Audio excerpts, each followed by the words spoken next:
ஆபத்து நாளிலே கர்த்தர் உமது ஜெபத்தை கேட்பாராக. யாக்கோபின் தேவனுடைய நாமம் உமக்கு உயர்ந்த அடைக்கலமாவதாக. சங்கீதம் 21. அவர் பரிசுத்த ஸ்தலத்திலிருந்து உமக்கு ஒத்தாசையனுப்பி. சீயோனிலிருந்து உம்மை ஆதரிப்பாராக.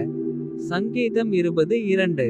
நீர் செலுத்தும் காணிக்கைகளையெல்லாம் அவர் நினைத்து. உமது சர்வாங்க தகனபலியை பிரியமாய் ஏற்றுக்கொள்வாராக. சங்கீதம் 23. அவர் உமது மனவிருப்பத்தின்படி உமக்கு தந்தருளி. உமது ஆலோசனைகளையெல்லாம் நிறைவேற்றுவாராக. சங்கீதம் 24. நாங்கள் உமது இரட்சிப்பினால் மகிழ்ந்து. எங்கள் தேவனுடைய நாமத்திலே கொடியேற்றுவோம். உமது வேண்டுதல்களையெல்லாம் கர்த்தர் நிறைவேற்றுவாராக. சங்கீதம் 25. கர்த்தர் தாம் அபிஷேகம் பண்ணினவரை இரட்சிக்கிறார் என்பதை இப்பொழுது அறிந்திருக்கிறேன். தமது வலதுகரம் செய்யும் இரட்சிப்பின் வல்லமைகளை காண்பித்து. தமது பரிசுத்த வானத்திலிருந்து அவருடைய ஜெபத்தை கேட்பார். சங்கீதம் 26.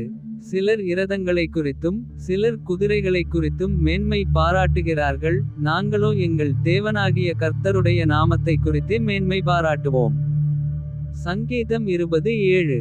அவர்கள் முறிந்து விழுந்தார்கள். நாங்களோ எழுந்து நிமிர்ந்து நிற்கிறோம். சங்கீதம் 28.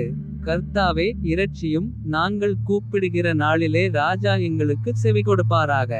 சங்கீதம் 29.